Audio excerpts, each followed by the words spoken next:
بسم اللہ الرحمن الرحیم۔ اللہ کے نام سے شروع جو بڑا مہربان اور نہایت رحم کرنے والا ہے۔ منہ کی بدبو غائب کرنے کے لیے دن میں 3 بار سونف چبا کر کھائیں۔ گائے کا دودھ پینے سے دماغی طاقت میں اضافہ ہوتا ہے۔ جو کھانے پینے میں احتیاط نہیں اپناتے اور خوب ڈٹ کر کھاتے ہیں وہ گویا پیسے خرچ کر کے بیماریاں خرید لاتے ہیں۔ 100 سال تک تندرست اور جوان رہنا چاہتے ہو تو رات کو اس بغول کا چھلکا پانی میں گول کر پی لیا کرو۔ کھیرا چھیلنے کے بعد اس کے چھلکے کچرے میں پھینکنے کی بجائے واش بیسن کی نالی اور باورچی خانے میں کھدروں میں ڈال دیں۔ اس سے لال بیگ نہیں آئیں گے۔ سحری میں دودھ اور دہی کا استعمال لازمی کریں۔ ساگودانہ کی کھیر کا استعمال کریں۔ بیماریوں سے بچ سکتے ہیں۔ خربوزے کے چھلکے ابال کر پانی میں منہ دھونے سے منہ صاف اور رنگ گورا ہوتا ہے۔ جلی ہوئی جگہ پر انڈے کی سفیدی لگانے سے چھالے نہیں پڑتے۔ مچھلی کھا کر ٹھنڈے پانی سے غسل کرنے سے فالج ہوتا ہے۔ زیادہ انڈوں کے استعمال سے چہرے پر چھائیاں پڑ جاتی ہیں۔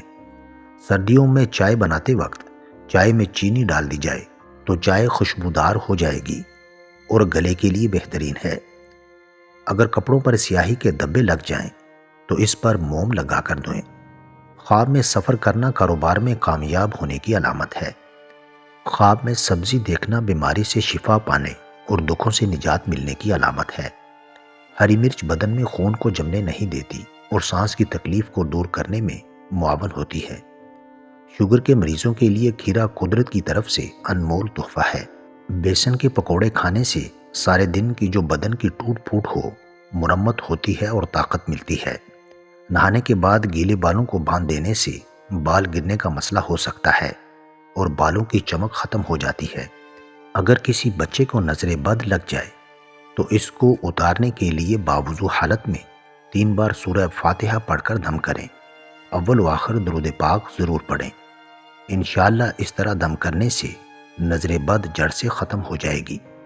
سونے سے قبل نیم گرم پانی پینے سے ڈپریشن کا خاتمہ ہو جاتا ہے اور نیند کی بے سکونی کو ختم کر دیتا ہے۔ دبلے پتلے افراد نہار منہ انار کھائیں۔ 10 دن میں صحت مند ہو جائیں گے۔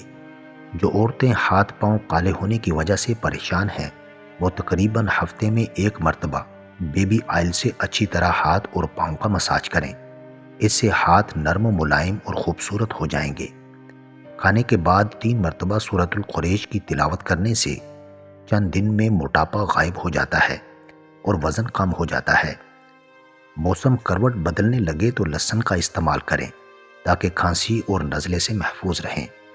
الائچی والا پانی پینے سے معدے کی تذابیت ہمیشہ کے لیے ختم ہو جاتی ہے۔ باسی روٹی نہار منہ چائے یا دودھ کے ساتھ کھانے سے پیٹ کی چربی، موٹاپا اور وزن کم ہو جاتا ہے۔ مجھے بچپن سے ہی کسی فقیرنی نے بد دعا دی تھی، اس لیے میری شادی نہیں ہوئی تھی۔ ایک دن ایک فقیرنی نے مجھے دیکھتے ہی کہنے لگی، تیری شادی بہت بڑے گھر میں ہو جائے گی اور ساری بد دعاؤں کا اثر بھی ختم ہو جائے گا۔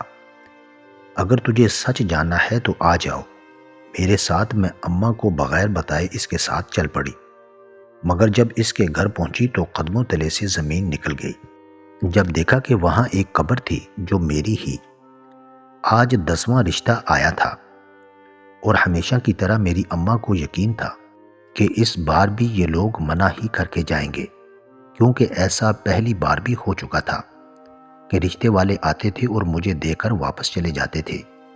کچھ تو اسی وقت انکار کر دیتے تھے اور کچھ گھر جا کر۔ اب تو میرے گھر والوں نے اور آس پڑوس کے لوگوں نے امید لگانی چھوڑ دی تھی کہ کبھی میری بھی شادی ہو جائے گی۔ آنے والے مہمانوں میں 2 لوگ تھے، ایک عورت اور ایک مرد۔ پتہ چلا کہ وہ لڑکے کے ماں باپ ہیں۔ ان کے خلیے دیکھ کر میری اماں کو تو غش ہی پڑ گئے کہ اتنے امیر کبیر لوگ ہمارے گھر کیسے آ سکتے ہیں۔ ان کی بڑی سی گاڑی محلے میں ہر کسی کو چونکا رہی تھی۔ اماں میرے پاس کمرے میں آ کر کہنے لگی کہ ہر بار کی طرح اس بار بھی انکار ہی ہوگا، تیری شادی تو ہوگی نہیں، تجھے بد دعا لگی ہے۔ تو میں اب خرچے کر کر کے تنگ آ چکی ہوں۔ اب میں ان لوگوں کو صرف چائے اور بسکٹ ہی دوں گی۔ میرے پاس اب اتنے پیسے نہیں کہ روز روز مہمانوں کی خاطر مدارت کرتی رہوں۔ میں نے کچھ نہیں کہا، میں تو بس اس انتظار میں تھی کہ دیکھوں آگے کیا ہوتا ہے۔ اماں نے صرف چائے کے ساتھ سستے سے بسکٹ مہمانوں کے آگے رکھ دیے اور ادھر ادھر کی باتیں کرنے لگی۔ میں دروازے کے پیچھے سے ہی چھپ کر سب باتیں سن رہی تھی۔ اماں کہنے لگی کہ میں اپنی بیٹی کو بلاتی ہوں، تو وہ عورت کہنے لگی نہیں، اسے بلانے کی ضرورت نہیں ہے، ہم یہ رشتہ پکا کرتے ہیں۔ ایک دم سے ہی باہر کھڑی میں اچھل پڑی۔ یہ میں نے کیا سن لیا؟ واقعی میں میرا رشتہ پکا ہو گیا ہے۔ اندر بیٹھی ماں کے چہرے کا رنگ بھی ایسے تھا کہ انہیں بھی یقین نہیں آ رہا تھا۔ جہاں پچھلے 3-4 سالوں سے اتنی کوشش کی جا رہی ہو اور کچھ بھی نہ بن رہا ہو، وہاں ایک ہی پل میں اس طرح کا بغیر کسی کوشش کے اتنا اچھا رشتہ مل جانا نعمت نہیں تو اور کیا تھا۔ ویسے مجھے تو معلوم ہی تھا کہ آج تو اس رشتے کے لیے ہاں ہوگی، کیونکہ میں جانتی تھی کہ مجھ پر سے بد دعاؤں کا اثر اتر چکا ہے۔ لیکن آنے والے اتنے امیر لوگ ہوں گے اور مجھے دیکھے بغیر ہاں کر دیں گے، اس کا تو میں نے تصور بھی نہیں کیا تھا۔ وہ لوگ جاتے ہوئے جیسے اماں کی ہتھیلی پر رکھ گئے کہ یہ اپنی بیٹی کو دے دیجیے گا۔ ان لوگوں کے جانے کے بعد مجھے اپنی خوش قسمتی پر رشک ہونے لگا کہ کیا واقعی میں اب میری شادی ہو جائے گی، اور اس سب کا کریڈٹ مجھے نہیں بلکہ اس انجان فقیر عورت کو جاتا تھا جس نے میرا بہت بڑا مسئلہ حل کر دیا تھا۔ میں اپنی بہنوں میں سب سے بڑی تھی، مجھ سے چھوٹی 2 بہنیں تھیں، اور اماں مجھے بتاتی تھی کہ مجھے بچپن سے ہی کسی کی بد دعا لگی ہے کہ میری شادی نہیں ہوگی، اس لیے جو بھی رشتہ آتا وہ انکار کر جاتا یا میری چھوٹی بہنوں میں سے کسی کا ہاتھ مانگ لیتے۔ پھر اماں نے آہستہ آہستہ میری دونوں چھوٹی بہنوں کی شادیاں طے کر دیں۔ میں اکیلی رہ گئی۔ میری عمر بھی 30 سے تجاوز کر رہی تھی۔ میں بھی چاہتی تھی کہ میری شادی ہو، میں بھی گھر بساؤں اور ایک خوشگوار زندگی کا آغاز کروں، مگر جانے کون تھا جس نے مجھے بد دعا دی تھی کہ میرا کوئی سبب ہی نہیں بن رہا تھا۔ میں نے اماں سے کئی بار پوچھنے کی کوشش کی کہ آخر مجھے کس کی بد دعا لگی ہے اور کس وجہ سے، مگر وہ مجھے کچھ بتاتی ہی نہیں تھی۔ میرا جو بھی رشتہ آتا ہے وہ واپس پلٹ جاتا، اور آہستہ آہستہ مجھے بھی یقین آنے لگا کہ شاید میں بہت سیاہ بخت ہوں، میرے نصیب میں یہ خوشی ہی نہیں ہے۔ لیکن میں نے یہ نہیں سوچا تھا کہ اس مسئلے کا حل بھی نکل سکتا ہے۔ ہوا کچھ یوں کہ چند دن پہلے میں بازار جانے کے لیے گھر سے نکلی تو راستے میں میرا ٹکراؤ ایک بوڑھی عورت سے ہو گیا۔ میں نے اس سے معذرت کی تو وہ میری طرف غور سے دیکھتے ہوئے کہنے لگی کہ تیرے ماتھے کی لکیریں بتا رہی ہیں کہ تجھے کسی کی سخت بد دعا لگی ہے۔ اس بوڑھی عورت کی بات سنتے ہی میں چونک گئی اور غور سے اس کا حلیہ دیکھا تو وہ فقیر اور مجذوب سی عورت لگی۔ ایسی عورتیں بہت پہنچی ہوئی ہوتی ہیں اور انہیں ہر بات کا علم جانے کیسے ہو جاتا ہے۔ میں نے اداس لہجے میں کہا، آپ ٹھیک کہہ رہی ہیں، مجھ پر تو بہت شدید بد دعا کا اثر ہے جو بچپن سے ہی میرے پیچھے ہے، اس لیے تو میری شادی نہیں ہو رہی، میرے لیے آپ دعا کریے گا۔ یہ کہہ کر میں جانے کے لیے پلٹی تو اس نے پیچھے سے میرا ہاتھ پکڑ لیا اور کہنے لگی کہ تو چل میرے ساتھ ابھی اور اسی وقت، میں تیرے مسئلے کا حل نکالتی ہوں۔ میں نے حیران ہو کر پوچھا کہ کیسا حل؟ تو کہنے لگی کہ تم میرے ساتھ آؤ، میں تجھے سب بتاتی ہوں، تم پر سے بد دعا کا اثر بھی ختم ہو جائے گا اور بہت جلدی تمہاری شادی بھی ہو جائے گی۔ میں اس کی بات سن کر اندر ہی اندر اس کی موطرف ہو رہی تھی کہ میں نے تو اسے کچھ نہیں بتایا تھا اور اسے میرے مسئلے کا حل پتہ چل گیا، تو اس کا مطلب ہے کہ اس کے پاس کافی علم ہے اور یہ میری مدد کر سکتی ہے۔ ہو سکتا ہے کہ کوئی مجھے وظیفہ بتا دے یا مجھ پر کوئی ایسا عمل کرے کہ مجھ پر لگی ساری بندشیں ٹوٹ جائیں۔ میں نے اس سے کہا کہ آپ یہیں پر رکیں، میں اپنی اماں کو بتا کر آتی ہوں۔ وہ جلدی سے کہنے لگی کہ اتنا وقت نہیں ہے، تمہیں ابھی اور اسی وقت میرے ساتھ چلنا ہوگا۔ تو پھر میں اماں کو بغیر بتائے ہی اس کے پیچھے پیچھے چلنے لگی۔ چلتے چلتے ہم کافی دور آ گئے تھے، پھر وہ ایک کھلے سے احاطے میں داخل ہو گئی۔ وہاں چل کر مجھے جھٹکا لگا کہ وہ تو ایک نجی قبرستان لگ رہا تھا۔ اب تو میں ڈر گئی تھی کہ یہ فقیر عورت مجھے کہاں پر لے آئی ہے، کہیں میرے ساتھ کچھ غلط نہ ہو جائے۔ اس نے شاید میری سوچیں پڑھ لی۔ مڑ کر مجھے مسکرا کر کہنے لگی کہ فکر مت کرو، تمہارے ساتھ کچھ بھی غلط نہیں ہوگا، بلکہ آج سے ہی تو تمہارے ساتھ سب اچھا ہونا شروع ہوگا۔ مجھے کہنے لگی کہ اس قبر کے پاس کھڑی ہو کر اس پر فاتحہ پڑھو۔ تمہاری ماں نے اس بیچاری کے ساتھ بہت سالوں پہلے کچھ غلط کیا تھا، تو شاید اس کی بد دعا تمہیں لگی ہے۔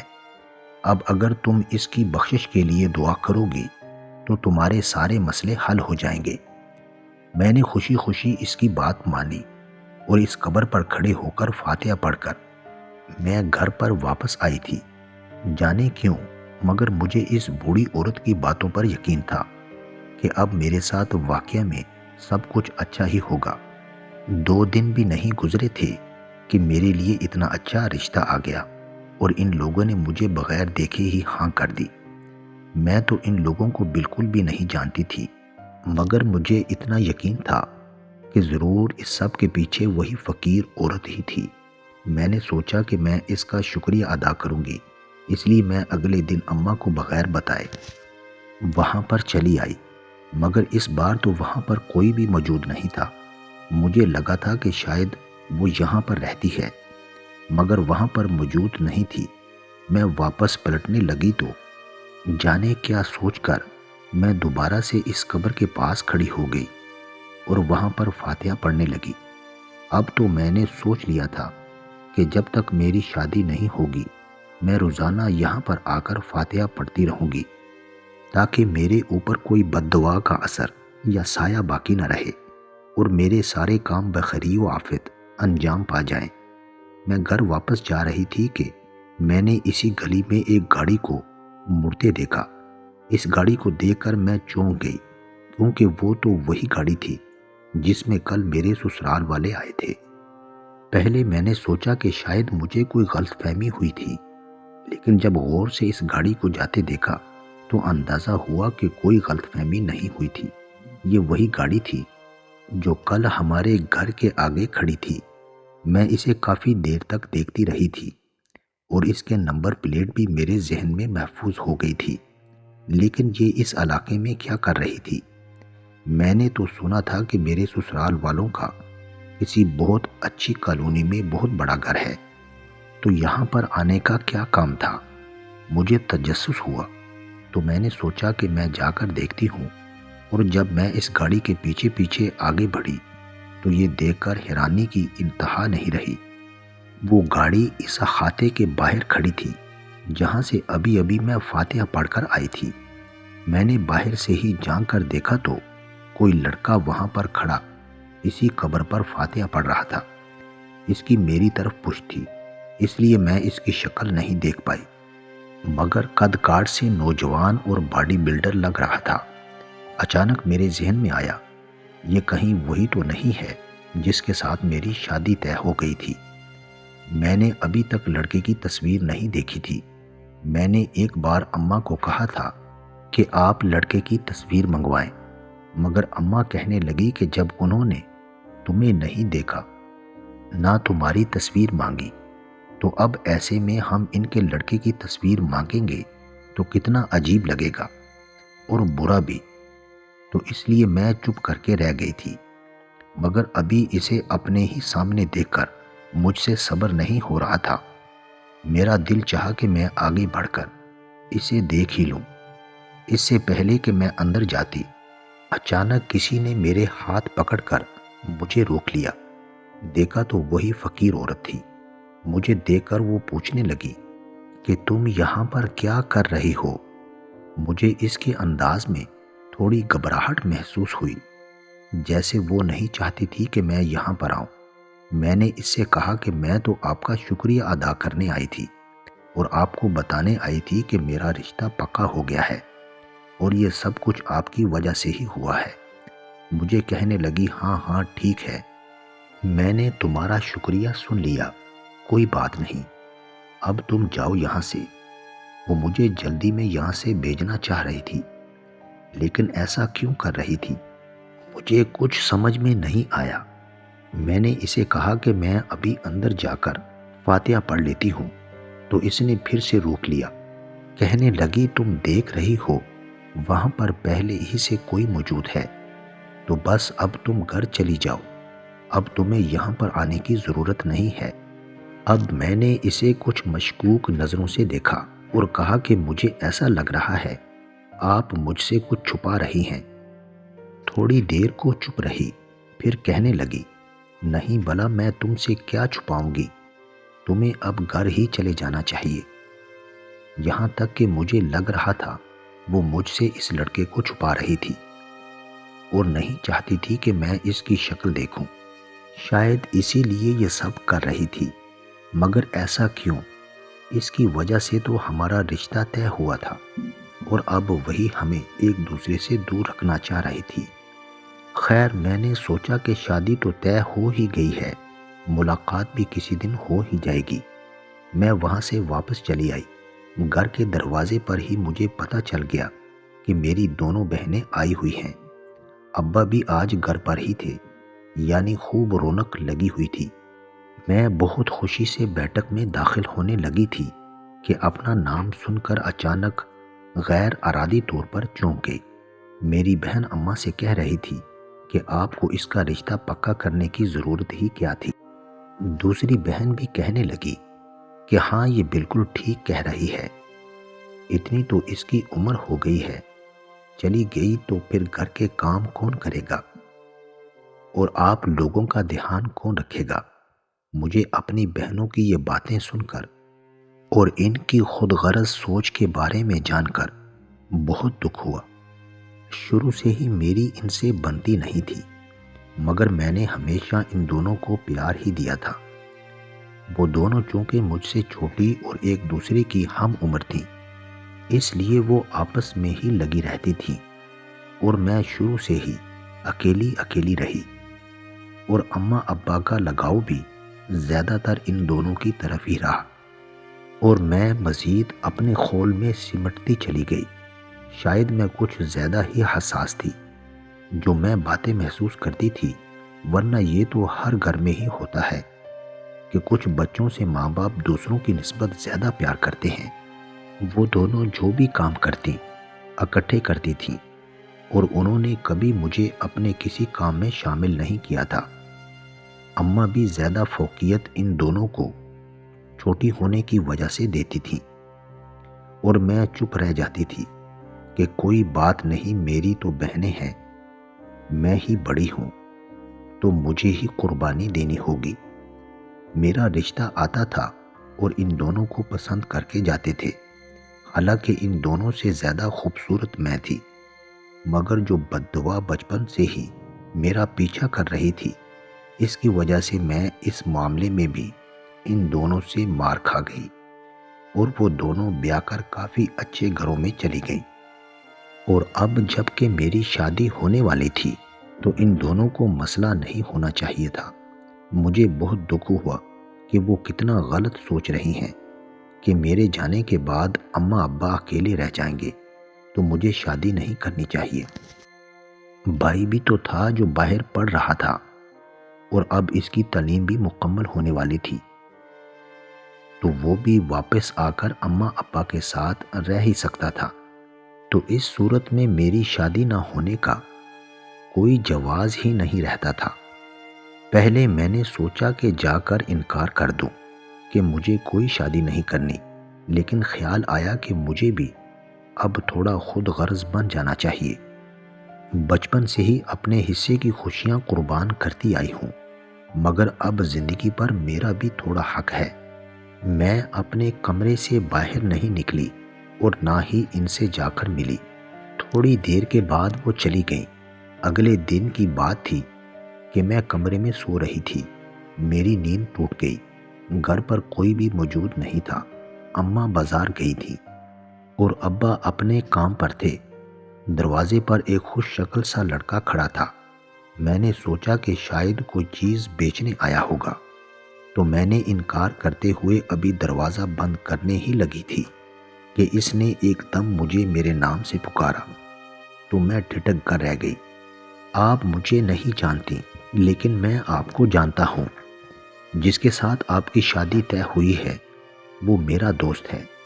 کیا آپ نے اس کے بارے میں کچھ معلومات کروائیں کہ وہ کون ہے، کہاں رہتا ہے، کس طبیعت کا ہے؟ میں نے بے اختیار نفی میں سر ہلا دیا کہ یہ میرے گھر والوں کا ہی کام ہے، انہیں پتہ ہوگا، مجھے اس بارے میں کچھ علم نہیں۔ وہ لڑکا کہنے لگا، دیکھیں مجھے غلط مت سمجھیں، مگر میں نہیں چاہتا کہ کسی لڑکی کی زندگی برباد ہو جائے، چاہے اس کے لیے مجھے اپنی دوستی ہی کیوں نہ داؤ پر لگانی پڑے۔ میرا مشورہ آپ کو یہی ہے کہ آپ یہ شادی توڑ دیں۔ میں نے ناگواری سے اسے دیکھا اور کہا، آپ یہ مشورہ دینے والے ہوتے کون ہیں؟ میں آپ کو جانتی تک نہیں، اور مجھے کیا پتا کہ سچ کہہ رہے ہیں کہ جھوٹ۔ تو وہ کہنے لگا کہ آپ کو یقین نہیں آتا تو آپ میرے ساتھ چلیں اور سب کچھ اپنی آنکھوں سے دیکھ لیں کہ میں ایسا کیوں کہہ رہا ہوں۔ آپ کا منگیتر اس وقت کسی اور لڑکی کے ساتھ ہے۔ مجھے یقین نہیں آ رہا تھا کہ قسمت میرے ساتھ اتنا بڑا کھیل بھی کھیل سکتی ہے۔ بمشکل ہی تو مجھ پر سے بد دعاؤں کے اثرات ہٹے تھے کہ اب یہ دن بھی دیکھنا باقی تھا۔ میں بغیر کچھ سوچے سمجھے دروازے کو بند کر کے اس کے ساتھ چلی گئی کہ دیکھ ہی لوں کہ وہ سچ کہہ رہا ہے یا نہیں۔ وہ مجھے لے کر ایک ریسٹورنٹ میں چلا آیا۔ وہ کچھ دور اشارہ کر کے کہنے لگا کہ وہ دیکھیں آپ کا ہونے والا شوہر اس لڑکی کے ساتھ وہاں پر بیٹھا فلرٹ کر رہا ہے۔ لڑکی کی میری طرف پشت تھی، اس لیے میں اس کی شکل نہیں دیکھ پائی، اور ویسے بھی میں نے اسے کون سا پہلے دیکھ رکھا تھا، مجھے تو ابھی تک اس کے نام کا بھی نہیں معلوم تھا۔ میں تو شش و پنج میں مبتلا ہوتی ہوئی آگے بڑھی اور ان لوگوں کے سر پر جا کر کھڑی ہو گئی، اور تبھی میں نے اس لڑکے کی شکل دیکھی اور زمین و آسمان میرے سامنے گھوم گئے۔ اس کو تو میں اچھے طریقے سے جانتی تھی، انتہائی نکما اور بدتمیز قسم کا لڑکا تھا۔ یہ کافی عرصے سے میرے پیچھے پڑا رہا تھا اور میں نے ہر دفعہ ہی اس کی انسلٹ کر کے اسے روکا تھا۔ پچھلے کچھ ماہ سے مجھے یہ دکھائی نہیں دیا تھا، تو میں نے بھی سکون کا سانس لیا تھا کہ شاید یہ اب میرا پیچھا چھوڑ کر کسی اور کی طرف ہو چکا ہے، مگر یہی میرے گھر اپنا رشتہ بھیجے گا، ایسا تو میں نے کبھی خواب و خیال میں بھی نہیں سوچا تھا۔ اب مجھے سمجھ میں آ رہا تھا کہ اس کے ماں باپ نے مجھے دیکھنے کی فرمائش کیوں نہیں کی تھی، کیونکہ وہ پہلے سے ہی مجھے جانتے تھے۔ وہ مجھے دیکھ کر کافی گھبرا گیا تھا، جس سے اس بات کی تصدیق ہو گئی کہ واقعی اس نے ہی اپنے ماں باپ کو میرے گھر بھیجا تھا۔ مجھے دیکھ کر وہ بکھلا گیا تھا اور معذرت کرنے لگا کہ یہ لڑکی تو میری کچھ نہیں لگتی اور مجھ سے ہی پیار کرتا ہے اور صرف مجھ سے ہی شادی کرے گا، مگر میں اس جھوٹے اور دھوکے باز شخص کے ساتھ اپنی زندگی برباد نہیں کر سکتی تھی، اس لیے اسی وقت رشتہ توڑنے کا کہہ کر وہاں سے باہر نکل آئی۔ باہر نکلی تو وہ لڑکا وہیں کھڑا تھا۔ مجھے کہنے لگا، چلیے میں آپ کو گھر چھوڑ دوں۔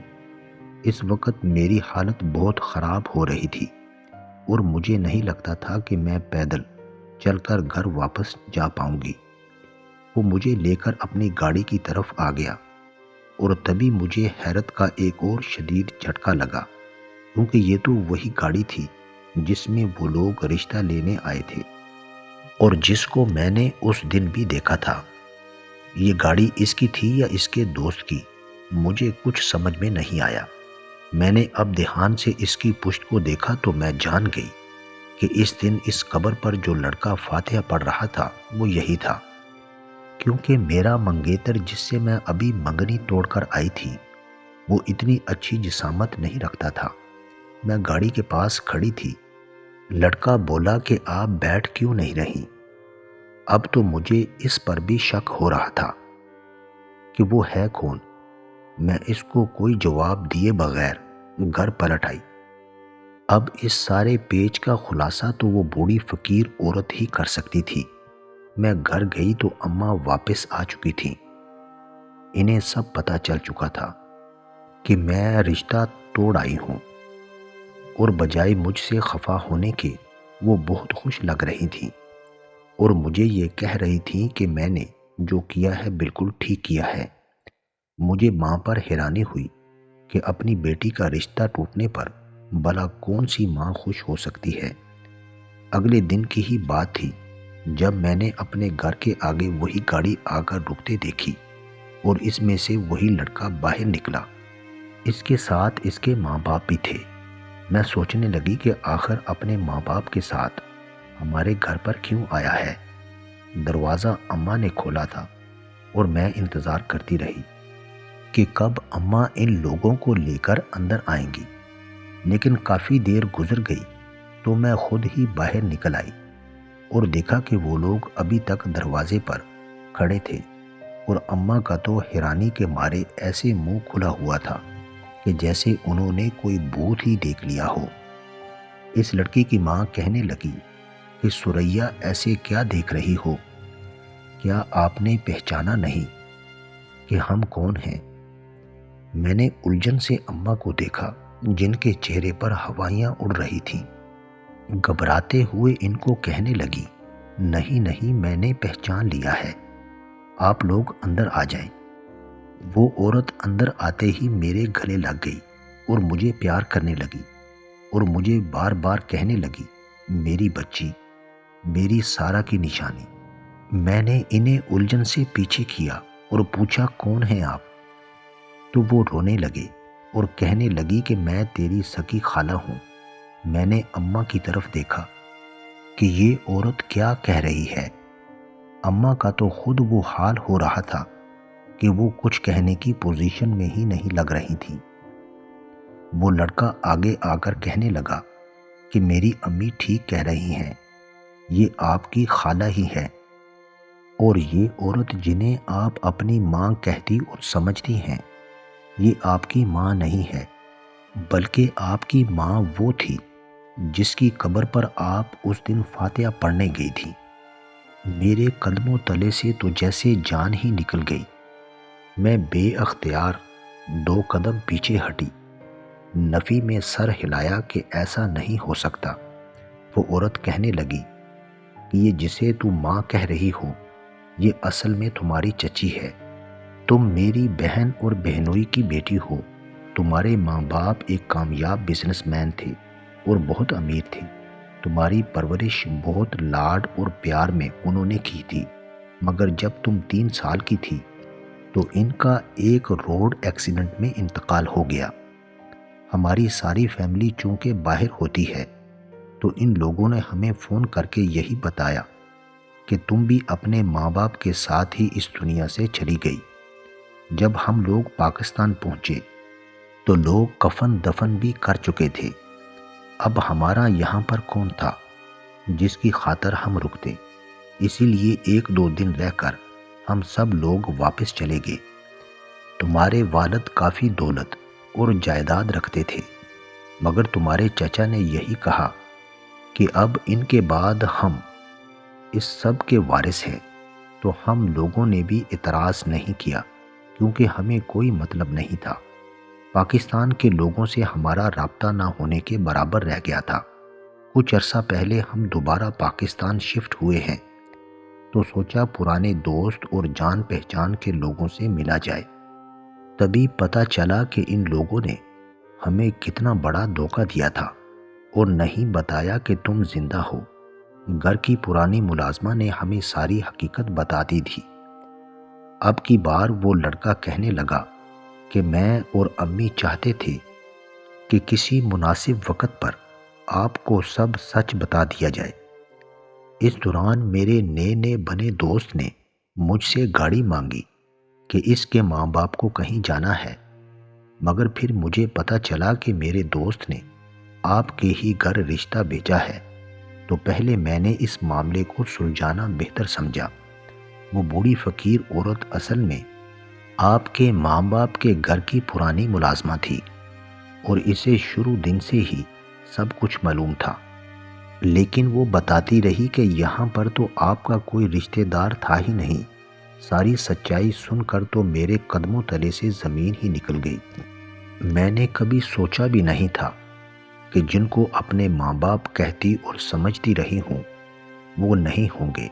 انہوں نے میری ماں باپ کی جائیداد کی خاطر میری پرورش کی تھی، کیونکہ وہ میرے نام پر تھی اور میری ہی جائیداد سے اب تک ان کے سارے کام پورے ہو رہے تھے، اور اس لیے وہ نہیں چاہتے تھے کہ میری شادی ہو، کیونکہ پھر شادی کے بعد وہ کس بہانے سے مجھ سے دستخط کرواتے۔